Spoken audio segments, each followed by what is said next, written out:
ప్రభుత్వ విద్యా సంస్థల్లో చదువుతూ ఐఏఎస్ స్థాయికి ఎదగడం గొప్ప విషయమని సమాచార హక్కు పరిరక్షణ సమితి జాతీయ చైర్మన్ బొమ్మరబోయిన కేశవులు అన్నారు.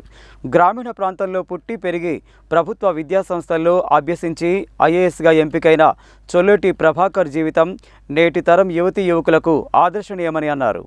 రిటైర్డ్ ఐఏఎస్ అధికారి చొల్లేటి ప్రభాకర్ ఐఏఎస్కు ఎంపికై 40 సంవత్సరాలు పూర్తయిన సందర్భంగా సమాచార హక్కు పరిరక్షణ సమితి ఎలక్షన్ వాచ్ కమిటీ ఆధ్వర్యంలో శుక్రవారం నల్గొండ పట్టణంలో ఆయనను ఘనంగా సన్మానించారు.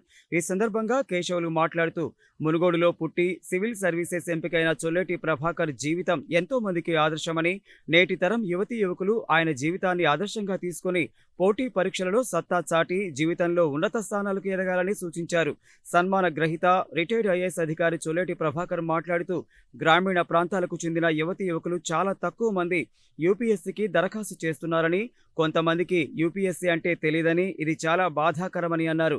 పట్టభద్రులైన ప్రతి ఒక్కరూ యూపీఎస్సీకి దరఖాస్తు చేసుకోవచ్చని చెప్పారు. తాను చదువుకునే రోజుల్లో సరైన పుస్తకాలు, టీవీల వంటివి లేవని, రేడియోలో వచ్చే వాటిని విని కొత్త విషయాలు తెలుసుకునే వారమని చెప్పారు.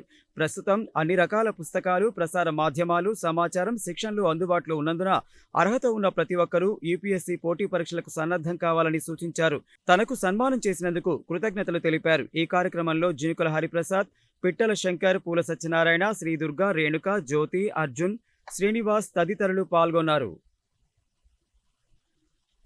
మరి యూపీఎస్ 1984 సివిల్స్ బ్యాచ్ సంబంధించి మరి సెలక్షన్ అయిన చొల్లేటి ప్రభాకర్ ఐఏఎస్ గారికి ఘనంగా సన్మానించుకోవడం జరిగింది. 40 సంవత్సరాలు పూర్తయిన సందర్భంగా ప్రధానంగా వారు గ్రామీణ ప్రాంతం నుంచి విద్యను అభ్యసించి ప్రభుత్వ పాఠశాలలు, ప్రభుత్వ కళాశాలల్లో విద్యను అభ్యసించి మరి వారు ఉస్మాన్ యూనివర్సిటీలో ఎల్ఎల్బి చేస్తున్న సమయంలో సివిల్స్లో క్వాలిఫై కావడం, వారు మరి ఐఏఎస్గా సెలక్షన్ కావడం, మరి అదేవిధంగా వారు ఉభయ తెలుగు రాష్ట్రాల్లో ఎన్నో పదవులు అభ్యసించి మనందరికీ ఆదర్శంగా ఉన్నారు. అంతేకాకుండా వారు సామాన్య కలెక్టర్గా రిటైర్డ్ అయినప్పటికీ కూడా వారు ఒక సామాన్య ప్రజలకు అందరినీ కూడా ప్రోత్సహించే విధంగా వారు సేవలు అందిస్తున్నారు. అందుకు కానీ వారిని సన్మానిస్తున్నాం. యూనియన్ పబ్లిక్ సర్వీస్ కమిషన్ మనకు స్వాతంత్రం వచ్చిన తర్వాత అంతకుముందు ఇండియన్ సివిల్ సర్వీసెస్ మాత్రమే ఉండేది.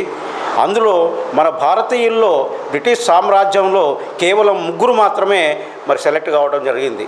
సత్యేంద్రనాథ్ తర్వాత మనకు బంకించంద్ర చటర్జీ, తర్వాత సుభాష్ చంద్రబోస్, వీళ్ళు 3 కూడా 19 సంవత్సరాల వయసప్పుడే ఇండియన్ సివిల్ సర్వీస్లో సెలెక్ట్ అయ్యి తిరిగి రాజీనామా చేసి భారతమాత సేవలో అంకితమయ్యారు.